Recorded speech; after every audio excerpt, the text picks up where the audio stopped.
échappé du maillot blanc grâce à ses coéquipiers. Tour de Guyane 2022. Soutenez l'esprit d'équipe avec la CACL, partenaire du maillot blanc.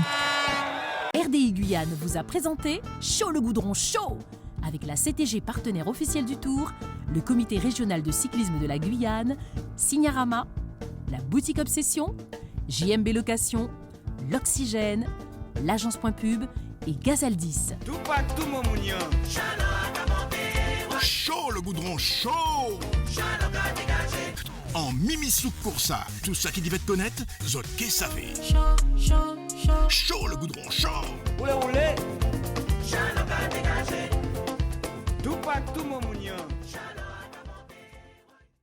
Aujourd'hui, départ de cette 5e étape. Les coureurs partent exceptionnellement ici, là, de Javoué, village de Javoué. C'est une première sur ce Tour de Guyane, rappelons-le. Ensuite, le peloton ira en direction du pont de Mana. Ils arriveront jusqu'à la bretelle de Mana et reviendront par là où ils sont passés hier, c'est-à-dire Petit Lossa, Grand Lossa, Sosaba. Il va se passer énormément de choses encore aujourd'hui sur cette étape. Une étape qui risque d'être aussi nerveuse que les étapes précédentes. Rappelons-le, Lars Aurel, toujours porteur de cette tunique jaune, va-t-il subir à nouveau, comme hier, les attaques de ses adversaires? Je pense à Teddy Octavia, je pense à Dylan Will, je pense au coureur Sevin Paul, je pense aussi au baroudeur de l'AS Nancy, puisque rappelons-le, Emiliano, alors 3e de ce classement général, lui aussi il ne faut pas l'enterrer. En tout cas, rendez-vous à Mana au terme de ces 160 km, car rappelons-le, aujourd'hui c'est quand même l'étape la plus longue de ce tour. Eh bien, nous sommes avec M. Bett, maire de cette belle et grande commune de Mana. Monsieur Bett, il va nous dire un petit peu comment ça se passe pour lui, la mise en place de cette 5e étape et voilà comment il voit la suite des choses. Écoutez, c'est une très bonne chose déjà que le comité du cyclisme a choisi la commune de Mana. Donc quand j'ai discuté avec le président Tiver, je lui ai dit qu'on mettait les moyens qu'il fallait pour qu'on puisse faire le départ et l'arrivée sur le territoire de la commune de Mana. Et chose faite, aujourd'hui, on a la 5e étape qui permet aux invités surtout, parce que les Guyanais sont censés connaître la Guyane, connaître Mana et connaître Javoué, mais les invités, bon nombre d'entre eux ne connaissent pas cette partie du territoire et ça permet peut-être de les faire revenir en Guyane et à Mana et à Javoué en tant que touristes peut-être après le Tour de Guyane. Première participation au Tour. On va voir ce qui se passe aujourd'hui et essayer de finir l'étape dans de bonnes conditions déjà. Et si les jambes sont là, on verra bien ce qui va se passer.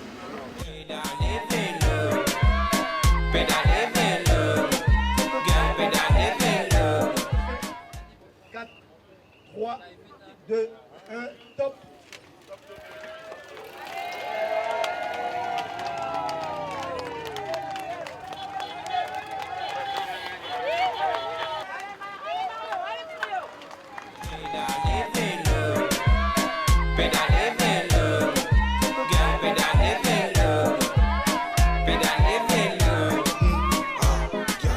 Chute sans gravité de 2 coureurs. Il s'agit d'un sociétaire du Vélo Club guyanais et d'un sociétaire du Sprint Club de Macouria.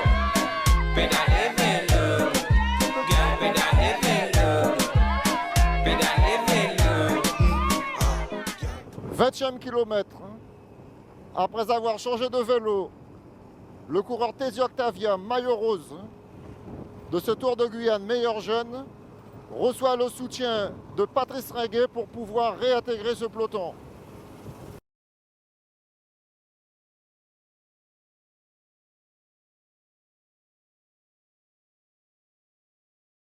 En tête de course, en direction du pont de Mana, Will Dylan a obtenu un ticket de sortie, accompagné du dossard 23 de la sélection de la Martinique, ainsi qu'Edwin Nibul, tête de Fossé Compagnie au peloton.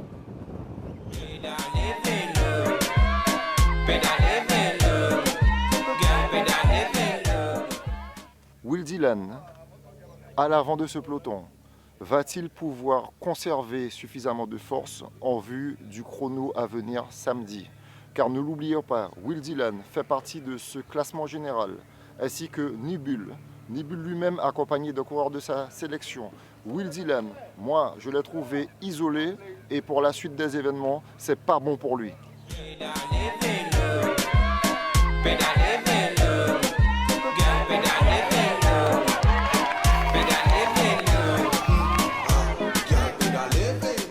bretelle de Mana, Will Dillon, accompagné du coureur Nibul, accompagné du coureur britannique, ces deux coureurs vont-ils pouvoir résister aux assauts du peloton? Car rappelons-le, tout à l'heure, on va voir les coureurs d'OCVO embrayer puisque la deuxième place de ce vin est en danger.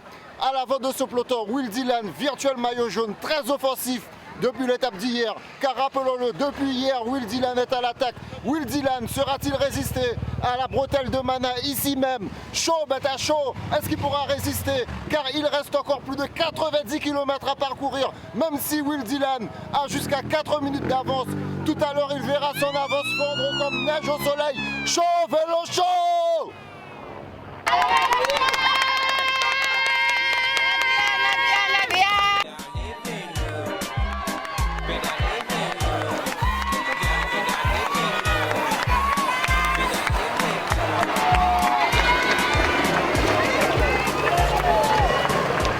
Sur cette portion, nous menons vers le canal Petit-Lossin.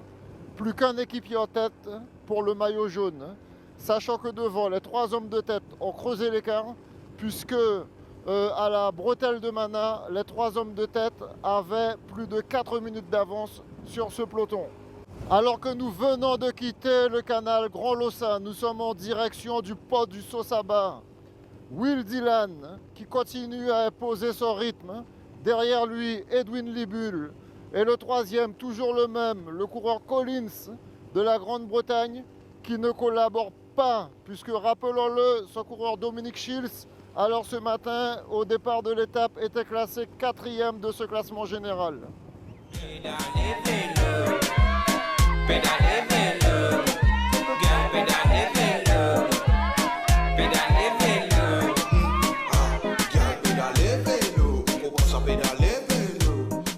Un coureur seul pour le peloton, pour le maillot jaune, il s'agit du dossard 66, toujours le même. Ça fait maintenant 10 km qu'il tire tout seul, qu'il tracte ce peloton, alors que devant, vous avez 2 coureurs, Will Dillon, accompagné de Nibul, qui eux font le maximum pour ravir la première et la deuxième place de ce classement général.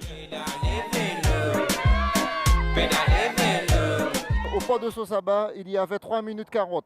On assiste à une course de yo-yo, où le peloton semble jouer avec les hommes de tête, puisque à l'avant, vous avez 2 hommes qui collaborent, Nibul ainsi que Will, et derrière, eh bien, à chaque fois, l'équipier, le maillot jaune met un coureur à rouler, et là, on a vu que maintenant, l'équipe d'OCVO a aussi pris les choses en main, puisqu'ils ont mis un coureur à l'avant. Et vous verrez que lors des 30 derniers kilomètres, les choses vont se rééquilibrer. Ces 3 coureurs, à une quarantaine de kilomètres de l'arrivée, possède plus que 2 minutes 15 d'avance sur un peloton en furie, tracté par les coureurs de la Hollande ainsi que les coureurs d'OCVO. Nous vous l'avions annoncé que les coureurs d'OCVO étaient obligés de réagir puisque Paul Sevin se voyait perdre sa 2e place. Will Dillon fait beaucoup d'efforts dans ce groupe d'échappés. Voilà bientôt 80 km que ces 3 hommes font la course en tête. Will Dillon ne va-t-il pas laisser trop de plumes? Car le rappelle-t-on, le Tour de Guyane est une course particulièrement usante. Attention pour la suite, attention pour la suite. Mais cela dit, qui ne tente rien n'a rien. Alors oui, bravo, chapeau monsieur Will Dillon, chapeau monsieur Edwin Nibul. On voit Will Dillon, voilà, toujours bien gainé sur son vélo. Et on peut observer le coureur Edwin qui lui a déjà un pédalage un peu plus saccadé. Cela veut dire que oui, que Nibul accumule à cet instant de la course beaucoup plus de fatigue que Will Dillon.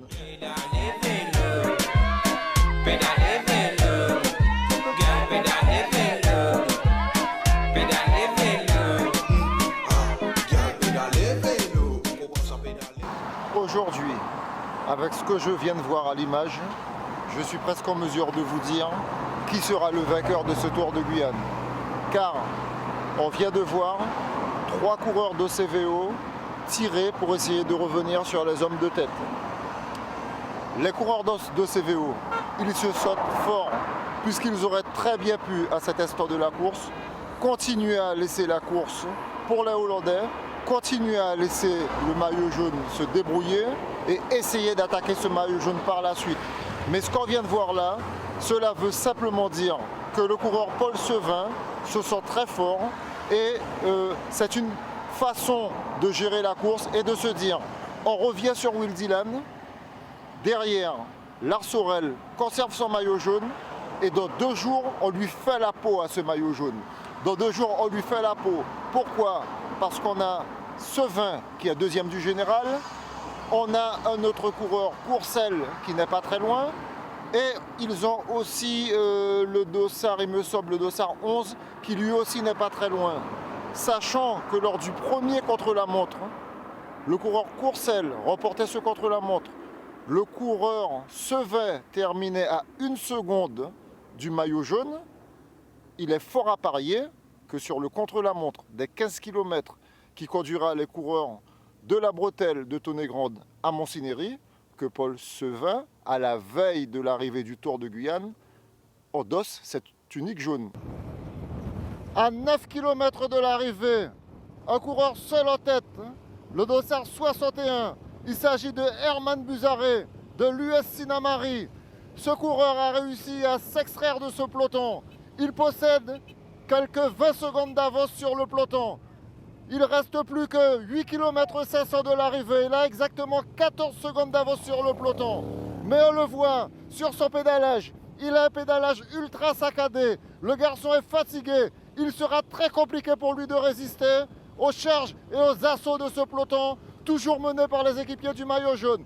Derrière lui, dans mon rétroviseur, je vois un coureur d'OCVO. Le choc des titans a commencé puisqu'on assiste à une bagarre des baroudeurs contre les sprinteurs. À l'image, on a les coureurs de Saint-Quentin qui maintenant ont pris la tête de ce peloton car, rappelons-le, dans leur équipe, ils ont de très bons sprinteurs puisque, à plusieurs reprises, les coureurs de Saint-Quentin se sont vus remporter les sprints du peloton.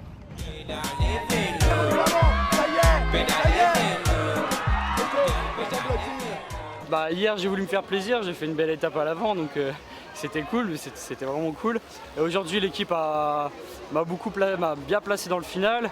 On a eu aussi une très belle équipe de Saint-Quentin qui nous a un peu frotté durant le dernier kilomètre, mais on a su garder la tête haute et puis déclencher le sprint au bon moment. Il y a Baptiste Gourguechon qui l'a déclenché tôt.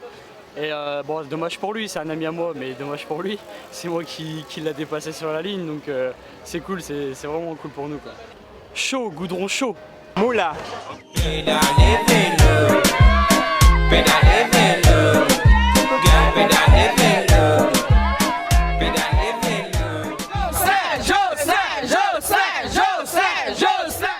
À Mana, une nouvelle fois, nous avons assisté à plusieurs scénarios. Il s'est passé encore énormément de choses sur cette course. On a vu Will Dillon, on a vu Nibul mettre en difficulté le maillot jaune. On a vu derrière le maillot jaune dans une gestion de course parfaite. On a dit l'équipe de la Hollande, c'est la tête. D'autres équipes, ce sont les muscles. Will Dillon, c'est quand même mon coup de cœur pour aujourd'hui parce qu'il est passé à l'attaque, il a attaqué, il a fait ce qu'il fallait et puis il va apprendre. De toute façon, samedi, il y aura un contre-la-montre de 15 km.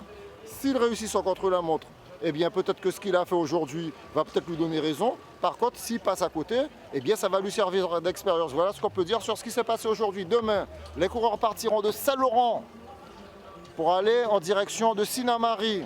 À la seule différence que ces coureurs auront, dès le départ de l'étape, à affronter des bosses. Dès lors où ils arriveront au carrefour Margaux, ils auront une succession de bosses jusqu'au pont de Sosaba. Ensuite, ils auront la portion Grand Lossa, Petit Lossa. Et pour arriver sur cette commune de Sinamari, ils auront à nouveau un fort volte-face avec de longues lignes droites. Et on risque d'assister, comme ce fut très souvent le cas sur le Tour de Guyane, à un gros coup de Trafalgar. Et cette fois-ci, une échappée peut prendre 2 minutes, 3 minutes et même 10 minutes. On va assister à des Trafalgar. Attention, beaucoup d'hommes risquent de se faire piéger à partir de demain. À partir de demain, une nouvelle course commence. Toto, chaud, goudron chaud! Échappé du maillot blanc grâce à ses coéquipiers. Tour de Guyane 2022. Soutenez l'esprit d'équipe avec la CACL, partenaire du maillot blanc. RDI Guyane vous a présenté Chaud le goudron chaud avec la CTG partenaire officielle du Tour, le comité régional de cyclisme de la Guyane, Signarama, la boutique Obsession, JMB Location, l'Oxygène, l'agence Point Pub et Gazaldis. Chaud le goudron, chaud. En Mimisouk Coursa, tout ça qui devait te connaître, zot qu'est savez. Chaud le goudron, chaud. Oulé, oulé.